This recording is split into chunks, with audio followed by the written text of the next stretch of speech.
Good morning, Bulldogs. Today is Tuesday, March 31st, 2020, and today I'm going to be reading a book to you.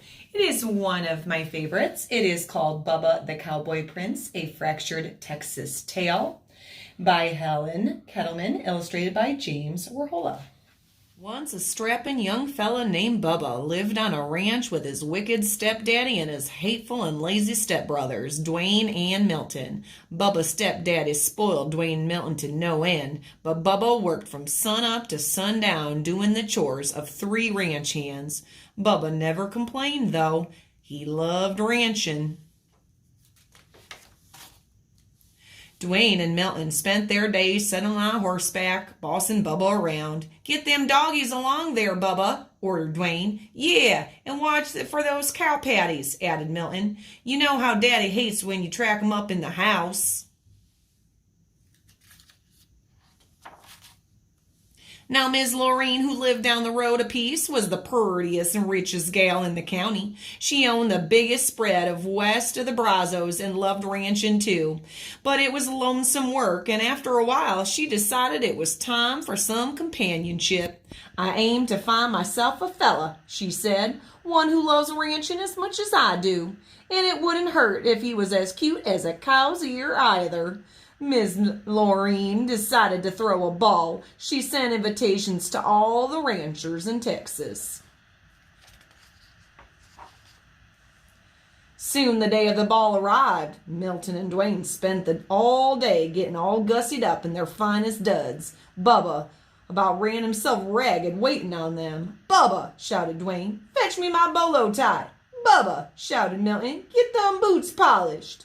"Bubba," shouted his wicked stepdaddy, "brush them horses and wash that wagon." Now, by the time Dwayne and Milton and their wicked stepdaddy were ready to go, Bubba was exhausted. Still, as they climbed into the wagon, Bubba asked, "Can't you wait for me to get ready? I want to dance with Miss Laureen too." Dwayne and Milton and their wicked stepdaddy hooted and hollered. "Why, you're sire than a steer in a courtyard," said Dwayne. "Can you imagine Miss Laureen dancing with the likes of you?" said Milton. "Miss Laureen wouldn't even wipe the dirt clods off her boots with that raggedy shirt of yours. And you smell more like cattle than the cattle do." Bubba took a look at himself, and it was true. He didn't have a decent shirt to wear. His boots were downright disgraceful, and he did smell a bit rough. Milton and Dwayne were right. Miss Laureen wouldn't dance with the likes of him. Bubba hung his head, and he felt lower than a rattlesnake in a gully. Milton and Dwayne and their wicked stepdaddy went off to the ball. Bubba mounted his horse and headed for the pasture to check on the herd. Oh, the sky was getting darker than a black bull at midnight. It looked like a Texas thunderstorm was a-brewing. Bubba just arrived at the cow pasture when a bolt of lightning struck, knocking him off of his horse. Bubba was stunned for a moment, but when he picked himself up, he heard a voice. "Go to the ball, Bubba," said the voice. Bubba looked around. No one was there except him and the cows. Now Bubba figured out he had bonked the bejeebers out of his bean, 'cause his voice was coming from a cow. She chewed on her cud for a moment and then said, "I'm your fairy god cow, and I can help you go to the ball." Bubba sat up, rubbing his head. "I'd like to go, Miss God Cow, but shoot, I don't have a thing to wear." The fairy god cow swished her tail, and Bubba's raggedy clothes turned into the handsomest cowboy duds he'd ever laid eyes on. His jeans were crisp, his boots were shiny, his shirt was dazzling, and his Stetson was whiter than a new salt lick. "Why, I look downright purty," said Bubba. The fairy cow swished her tail again, and the nearby steer turned into the most beautiful white stallion Bubba had ever seen.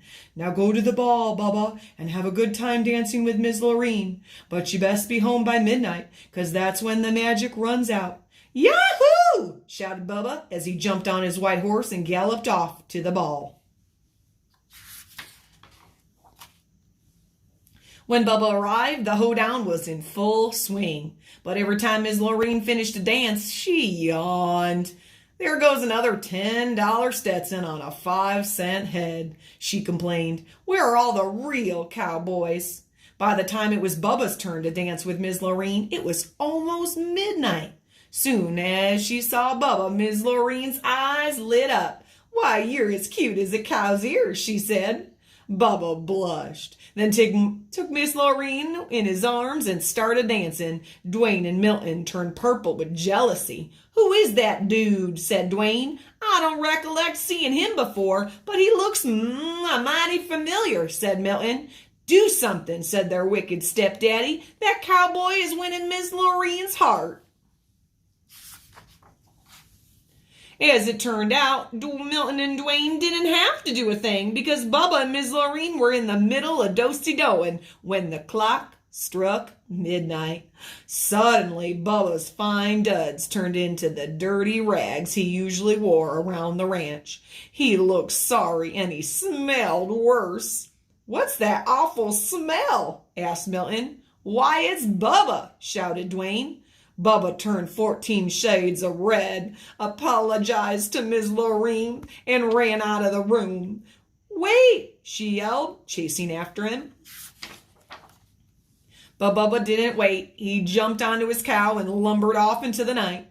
In the ruckus, he had lost one of his dirty cowboy boots. Miss Lorene clasped it in her arms. This is the boot of a real cowboy and the man that I want to marry, and I aim to find him.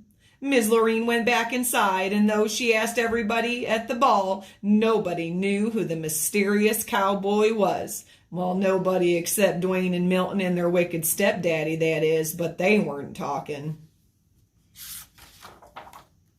The next day, Miss Lorene went from ranch to ranch, looking for the cowboy who owned the boot. When she came to Dwayne and Milton's ranch, both brothers tried the boot on, but it didn't fit. Miss Lorene had just climbed onto her horse to leave when Bubba rode up. He was dirty and sweaty and smelly from working with the cows, and he was only wearing one boot. Miss Lorene jumped off of her horse and ran over to Bubba. Try this on, she cried. Bubba took his dirty old boot, put it on. Much obliged, ma'am, he said, blushing. It fit perfectly.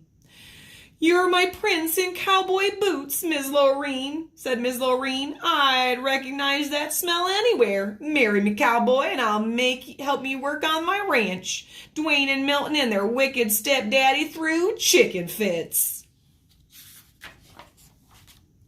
But Bubba just smiled, and he and Miss Lorene rode off into the sunset, and they lived happily ever after, roping and cowpoking and getting them doggies along. Bulldogs, I hope you enjoyed the story of Bubba the Cowboy Prince. It is a fractured fairy tale. If you haven't already guessed, it probably reminded you of the story of Cinderella. And there is an additional activity if you'd like. If you take a piece of paper and you fold it long ways or even fold it the short way, you can do all the same things that this book is in common, like Cinderella and Bubba, how they are the same. And then you can talk about the book and write the ways in which this book was different than the version of Cinderella. Again, Bulldogs, we miss you. We hope you had fun and I hope to see you soon.